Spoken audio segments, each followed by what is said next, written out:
Well, it is Sunday. It is August 20, and that means it is time for another AEW Collision review here on the Mr. Warren Hayes Show channel. Hello, I'm Mr. Warren Hayes, and welcome. We're going to be doing this for a little bit here, talking about last night's Collision, as we usually do on Sundays. But hey, listen, while we're at it, while you're here, why don't you leave a like on the video if you're watching this on youtube.com/MrWarrenHayes, or, a 5-star review on Apple Podcasts, a 5-star rating on Spotify.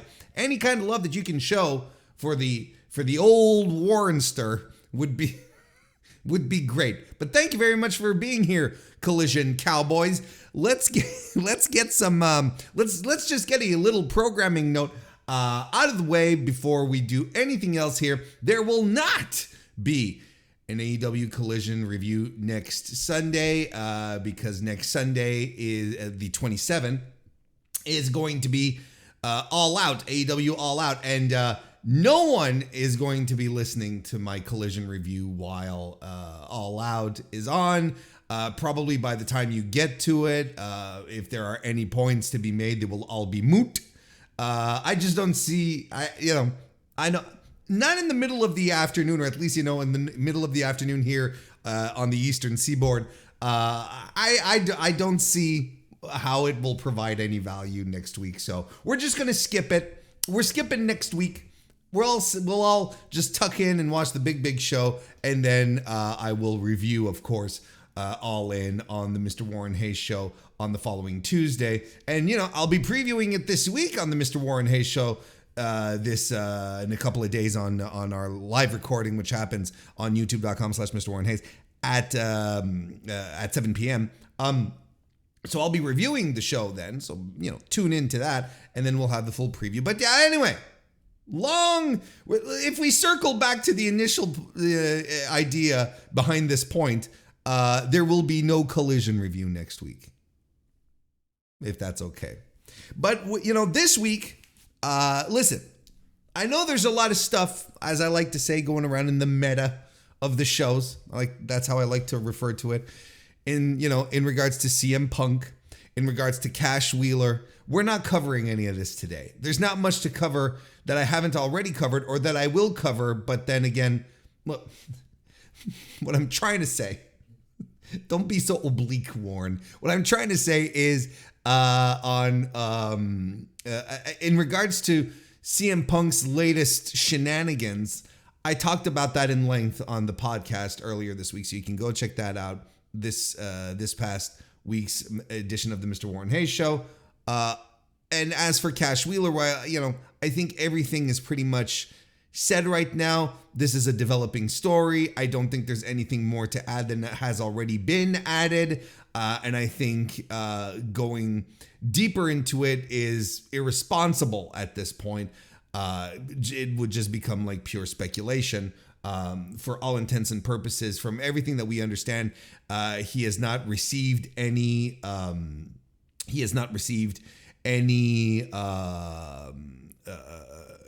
Any restrictions as far as travel goes. His passport has not been seized. So, honestly, at this point, outside of what happened, there's nothing more to add. Nothing that I can add that you probably haven't already heard about in regards to his arrest. So why don't we just move on and talk about this show? Because like I said, outside of that meta, there's nothing else to add.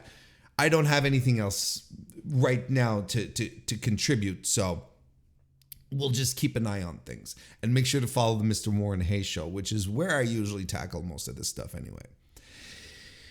So we're talking about the August 19 edition of Collision, which happened at the Rupp Arena in Lexington, Kentucky. A setup of 3,342 for 3,211 people present, or at least 3,211 tickets distributed. This is about 2,000 less people than when they came for a Dynamite in January earlier this year in the same building in the Rupp Arena in Lexington. They had 5,494. So a very good crowd there, and a very average crowd for Collisions and Dynamites last night at the Rupp Arena. But let's get to it. A hot crowd, don't get me wrong. They were into it. Like, you cannot not say that Lexington is not a good wrestling crowd. They always are. It was a good crowd, but I mean, we're down 2,000 people. I don't know. Have we been there? Have we been there too soon? I don't know. Samoa Joe comes out ready for his match against the Golden Vampire. Just as Joe in the opening promos to Collision said that he will continue his rampage until he hears from the real world's champion. So he's ready to take down the Golden Vampire, but the Golden Vampire takes it to Joe, beats him up before the bell, and lands a GTS. What? Well, it turns out it was CM Punk in an old Tracy Smothers gimmick. If I'm not mistaken, it's Golden Vampire 13. Does this make CM Punk Golden Vampire 14? And CM Punk, over the fallen body of Samoa Joe, picks up the microphone and accepts the challenge. Bitch, for All Out. Surprise, surprise. And this would actually be the last time we hear from CM Punk for the entire show. Probably out putting his list together of people banned from his show.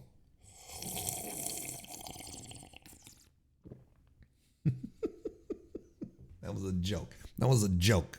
Okay, we're just having a little fun here. Remember, wrestling's supposed to be fun. We go to commercial, and when we return, no, wait a second. Sorry, I jumped.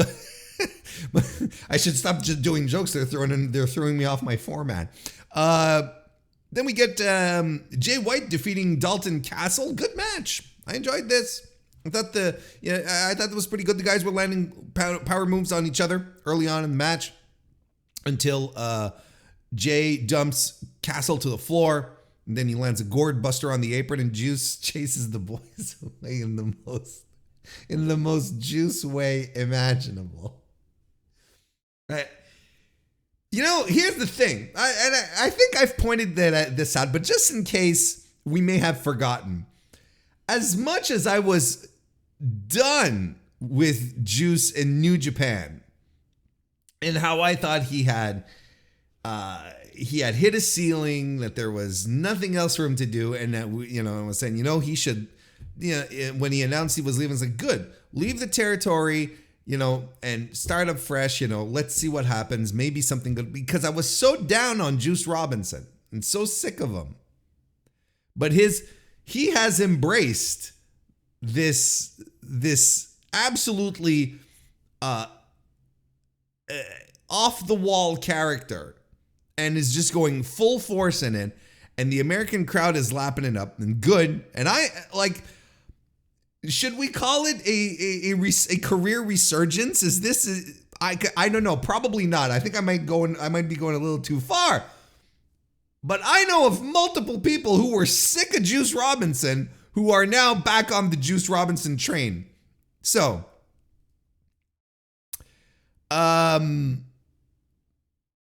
there's suplexes and strikes by Dalton Castle. I thought he had a really good showing here. He even lands a run off the apron on the floor, but Jay ends it all with a Uranagi and a Blade Runner. Good showing by both guys. Yeah, I have no complaints here.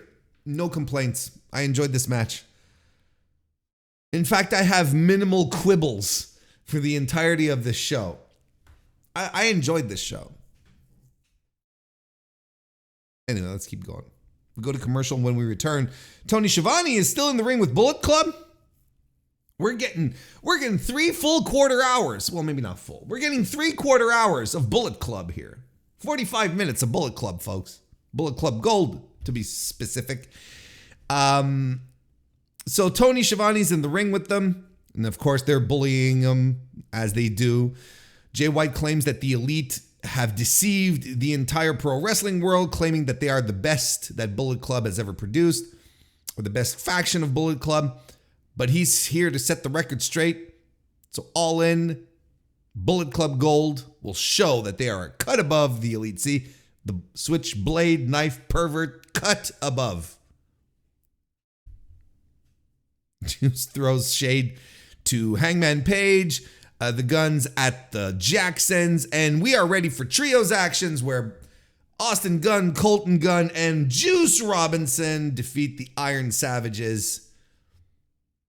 This was a fine little match with the Iron Savages getting some, some walk down mic time as they head to the ring.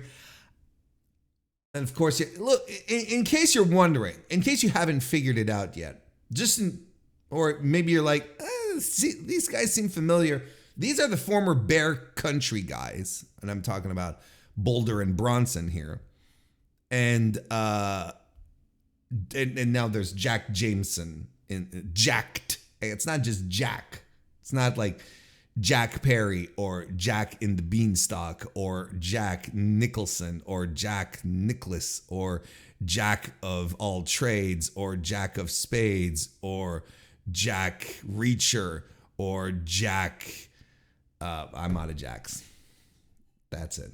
That unceremonious conclusion to the bit. So these are the former Bear Country guys, and now they're doing this loud, like, jostling fitness bros thing, and I don't know if I'm into that. I don't know, like super hype, like, we're into protein shakes and and look, it doesn't speak to me. I don't know. And the last time I remember, like, a couple of, training bros being all hype, it was the hype bros, Matt Cardona and I can't remember his name. The other guy. Hang on a second. I got Mojo Rawley. There you go. Mojo Rawley. And I called him Matt Cardona, but it was Zack Ryder, but everyone knew that. Anyway. This is a fine little match. That's fine. Good heat segment by the Bullet Club Gold. Boulder gets the hot tag, catches Robinson off a top crossbody and slams him onto the Guns, which I think was the highlight of the match. Left Hand of God by Juice. The 316 to Yuta by the Guns. Juice picks up the pinfall. All right, it's all right. It was fine. Nothing to write home about. The Guns are still what they are, right? The Guns are not they're not a complete tag team, and I don't ever think that that's going to be their target, but it's still always weird. Regardless of what you think about AEW, it's still a work rate company, and because that's what their audience expects.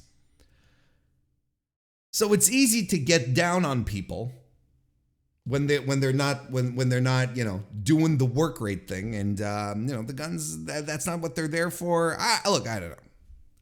Colton he's still very awkward to me. He still comes across as very awkward.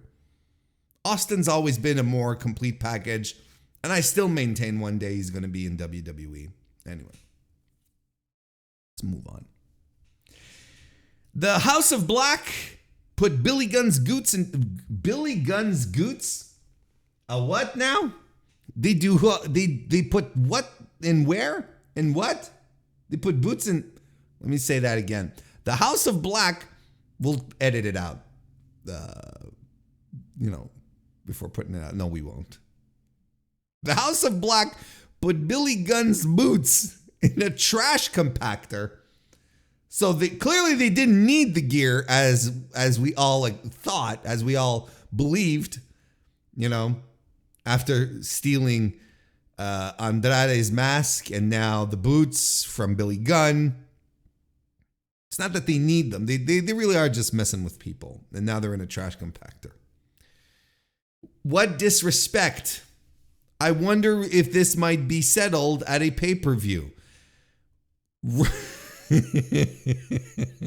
Roosh is on the phone with Jose, the assistant, Roosh is very Spanish mad. He says it's time to get LFI back in shape. Well, I mean, Spanish and as in his language. I know he's not from Spain. Like, he's mad in Spanish. I just tried to be cute. He says it's time for LFI to get back in shape, and the whole crew has to meet him in Mexico. Then we cut to Preston Vance and Drelistico on a bender in Mexico. The next thing you know, they're getting black-bagged, kidnapped, and Jose is right there, seemingly orchestrating the whole thing. So that's, we need to get everyone. We need to meet. When my office calls a meeting, we usually get like a Slack notification. I'll get a little email or something. They usually don't rush in. They being, goons my employers might hire, rush in and black bag me away. Usually, typically.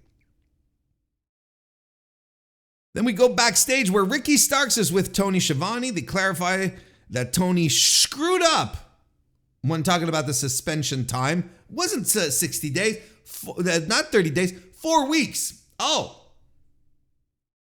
Okay.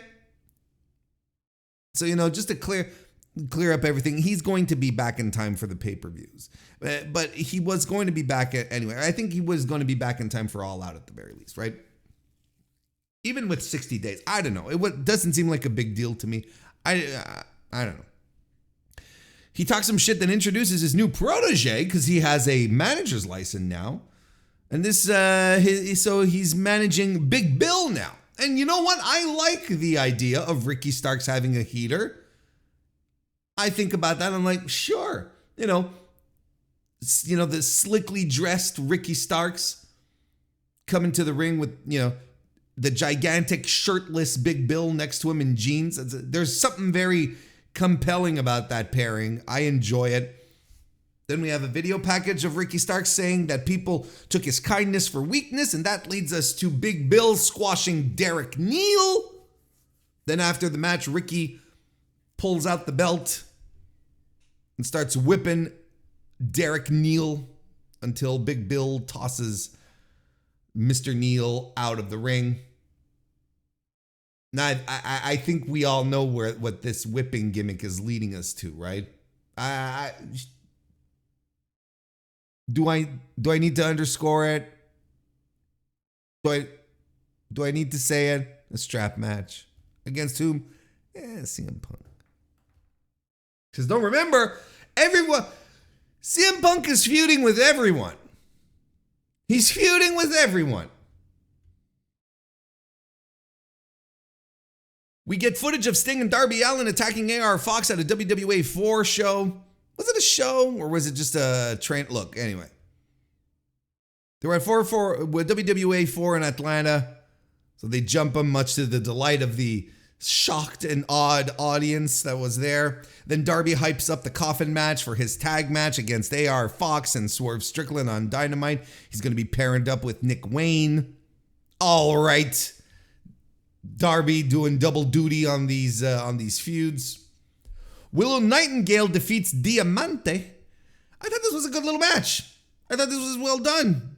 Willow Nightingale with an early stalling suplex blocks a head scissors attempt by Diamante and side slams her instead. Mercedes Martinez comes out to support her girl. Diamante tries to land a sleeper hold, but Nightingale powers out. Diamante gets a heat segment after getting out of an Oklahoma Stampede and clips the knee of Nightingale, who eventually fights back with a spine buster, a sliced bread by Diamante, missile shotgun drop kick by Willow Nightingale.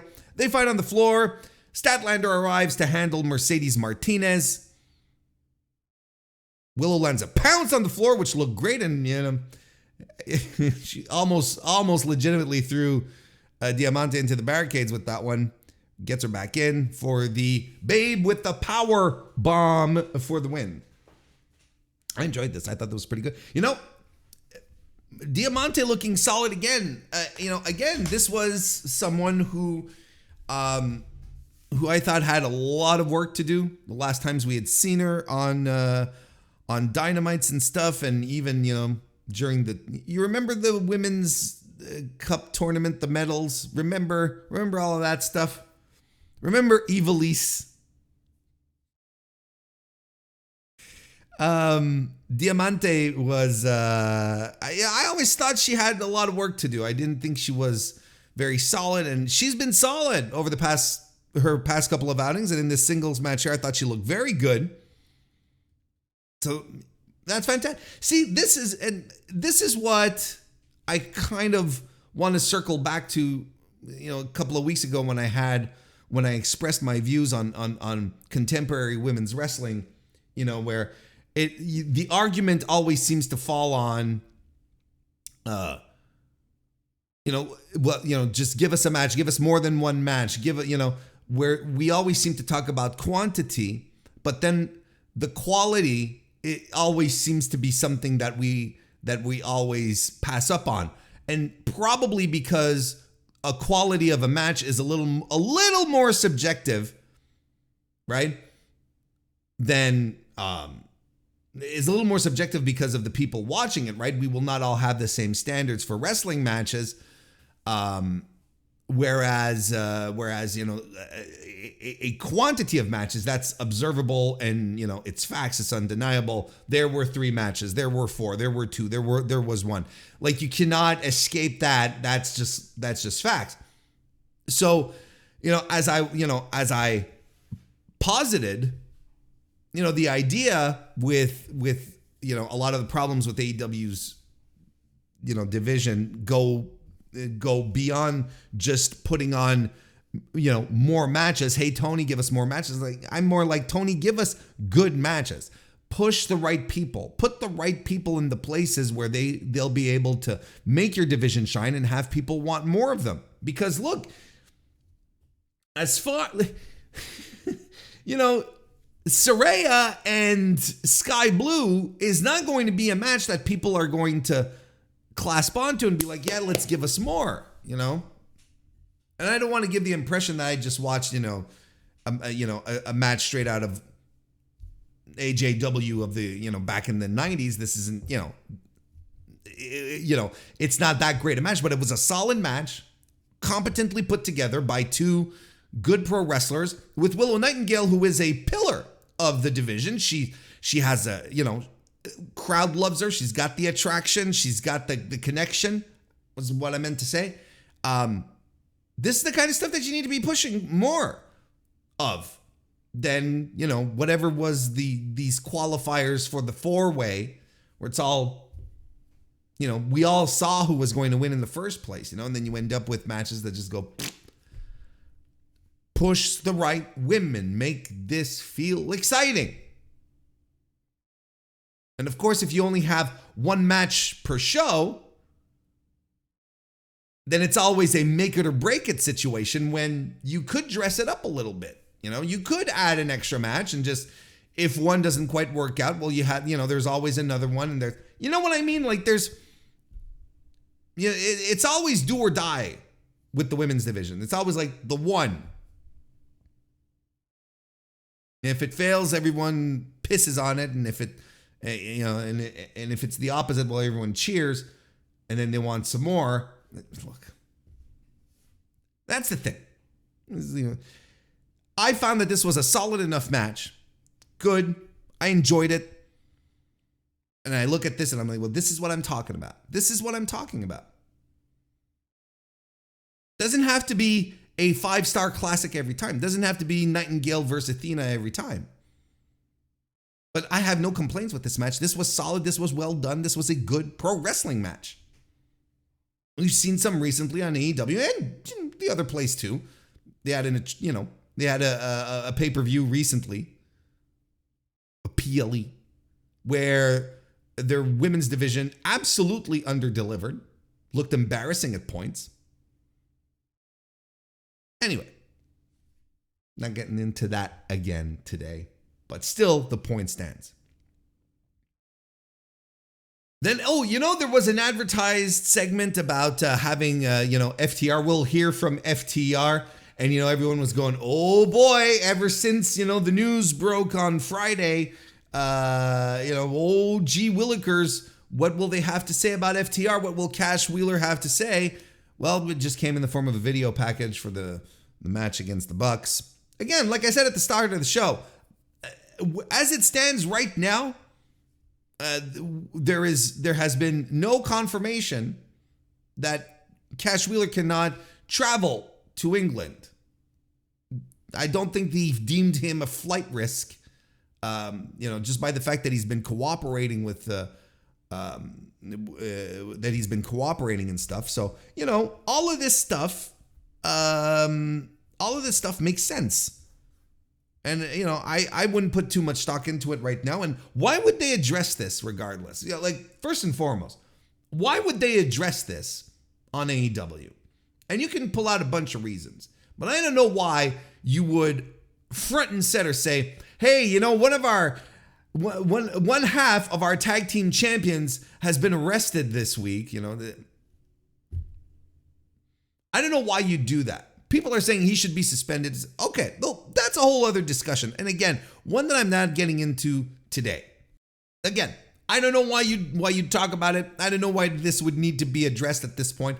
Hell, AEW had an entire dust up with their people backstage that severely impacted your viewing of AEW programming for months, and they never addressed it online outside of just stripping people of titles. Now, if he gets charged, let's have this conversation again. But for now, again, I don't know what they do more than what they're doing right now. Toni Storm is being interviewed by Lexington again this week. Toni is still very much in her Joan Crawford era. Fantastic hair this week.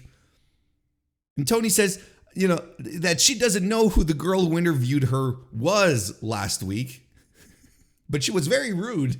And Lexi's like, okay.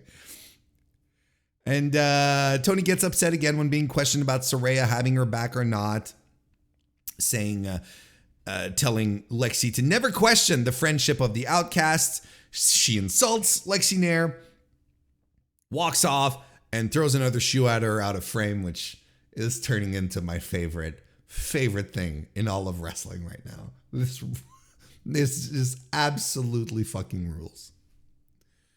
Powerhouse Hobbs defeated Kevin Koo of Violence is Forever. And I was excited to see Kevin Koo, but then I realized, oh, wait a minute. He's going to get the shit beat out of him. Lexington, Kentucky were excited to see Kevin Koo, as I was.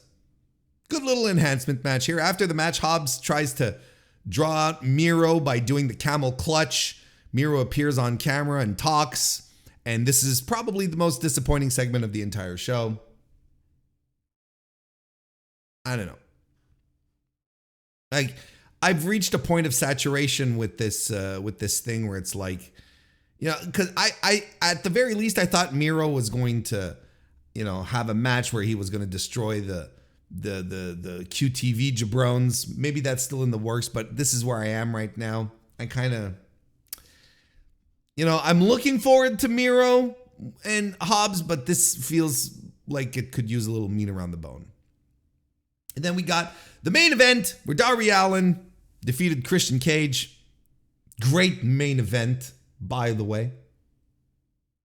Starts off with a bit of a stalemate, even though Christian Cage gets thrown to the floor. He gets a heat segment, and there's some hope spots that get cut short with for instance, a great rope snap neck breaker by Christian Cage that Darby Allin just sells like he just had he was whiplashed out of orbit. And Christian Cage works the shoulder, hammerlock slam, hammerlock slop drop. I'm enjoying this. Allin interrupts a spear with the code red, tries to use the turtleneck to his advantage. Luchasaurus gets some shots in as well throughout the match. Darby Allin goes for a coffin drop on the floor, but Luchasaurus catches him. Darby Allin escapes out of his clutches, but runs right into a massive lariat by Christian Cage. Just a fantastic little sequence. Darby Allin then toe holds Christian Cage onto a chair, sits him on the chair, goes up top, does a missile dropkick from the corner to the floor onto the seated cage. Just awesome stuff. He then tries to coffin drop Luchasaurus. He tries to coffin drop Christian Cage. He lays him up on the apron, tries to lay him out, but Luchasaurus pulls Cage off of the apron, and Darby eats shit. There's some ref distraction stuff that happens in the match. Christian Cage lands a sunset bomb out of the corner and a spear, and again, another really great sequence. Darby Allin rolls out of an unprettier, a kill switch. I don't know. It's either or. It's a toss-up every time. And locks in a bridge pinfall for the win. And after the match, Tony Schiavone tries to interview Darby Allin about the all-out match, but instead gets blindsided by Christian Cage with a belt shot. Luchasaurus chokeslams him in the middle of the ring. And then they force Tony Schiavone to count the pin on Darby as Christian Cage covers him. And then have Tony Schiavone declare Christian Cage the winner. And I cannot ask for better, simpler, more exquisite heel heat than that. And Christian Cage is excellent at it. And I don't care who you are. This is fantastic shit. And you cannot tell me otherwise. I don't care who you are. You cannot tell me otherwise. This is exquisite heel work throughout it all. From the, for everything, the deliberate, methodical pace that Christian Cage has in the opening of this match when he has his heat segment, as opposed to the explosiveness that he demonstrates towards the end, is just unreal, and it's fantastic. And it shows that he still has the aptitudes to put on a match. He understands his role, and then the end where he gets all of his heat back. It's good stuff. It's basic, effective pro wrestling because you've got the perfect people in these spots, and it works so well. Cage is great. I know a lot of people are excited at the prospect that,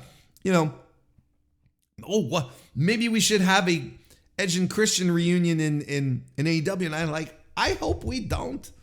And I know I'm not in an island on this, but I know my opinion is in a minority where you have tons of people, I guess addicted to the nostalgia aspect of it, where they're just like, yeah, one more run. Because look, there's a few things that I'm worried about.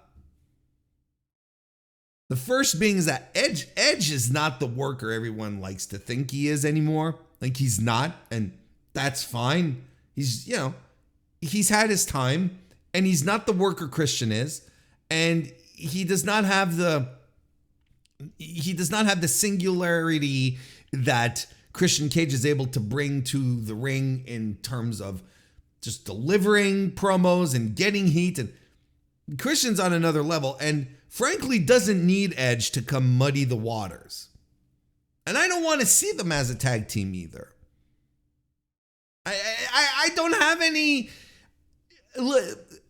any, my nostalgia is not that strong where I want these guys to have one last run in another company where that company might actually come across as starting to push too many old acts, nostalgia acts. Because don't forget, AEW already has its old tag team nostalgia act in the Hardys.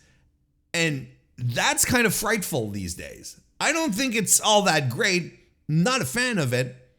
Haven't been a fan of their signing regardless. And I don't think it's delivering. And I don't think it will deliver outside of big reactions because people love the Hardys. And people will probably love Edge and Christian too if that were ever to happen. But then look at what I'm saying here. What do you expect things are going to happen? What do you then think people will want? One more match. Edge and Christian, the Hardys. And I'm like, no, I do. If you want to relive those halcyon days, hop on the Peacock or type in stuff on, YouTube and Daily Motion and find the matches and rewatch them when they were actually good, when the guys were young and reckless, and you were go see back then the matches that make you remember them so fondly, as opposed to them being, you know, in their advanced ages, trying to rekindle something, trying to rekindle some energy in an environment or in matches where they will not be able to do what they have been most famous for, if that makes sense. I don't want Edge in AEW. I really don't. And I don't think his final WWE run should make anyone really exciting. I thought it was kind of tepid. And even outside of the dumbass creative with the you know, the interminable promos, you know, and the whatever. I don't think he was a fine worker. Christian has always been a better worker. And I think Edge right now is not even close to being at the top of any powers. I look, we'll see what happens, but I think it's a very bad look for AEW if they do bring him in. And it's something I don't necessarily want. I don't know who would want it, quite frankly.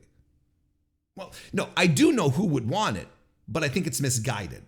And I think it's nostalgia and it's rose-colored glasses, but we're in a big kick of nostalgia these days in pro wrestling, where a lot of the old guys are just coming in and getting some licks in and getting a payday. I wouldn't be surprised if it was to happen, but Christian Cage is so good. Like, that's the thing. It's like, he doesn't even need it.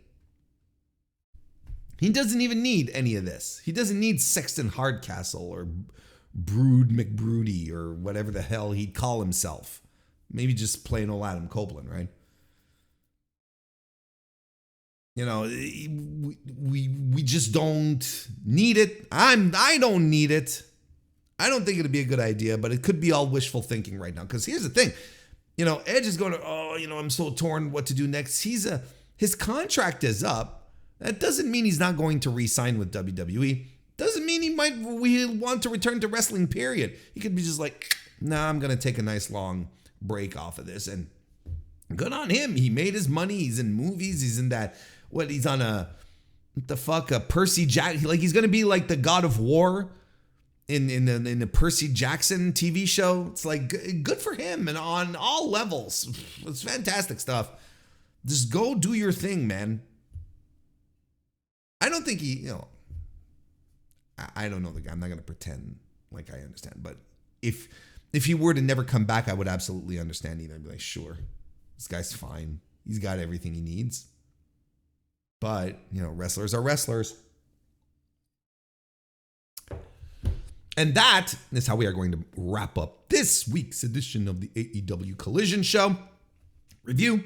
Thank you, everyone, for joining me today for the program. I hope the program, as if like I've got this big broadcasting deal for the podcast here today, for the audio on your favorite podcast platform, or for the video on youtube.com/MrWarrenHayes. Don't forget, no Collision review next week, as we will be in complete and utter all-out mode. However, don't forget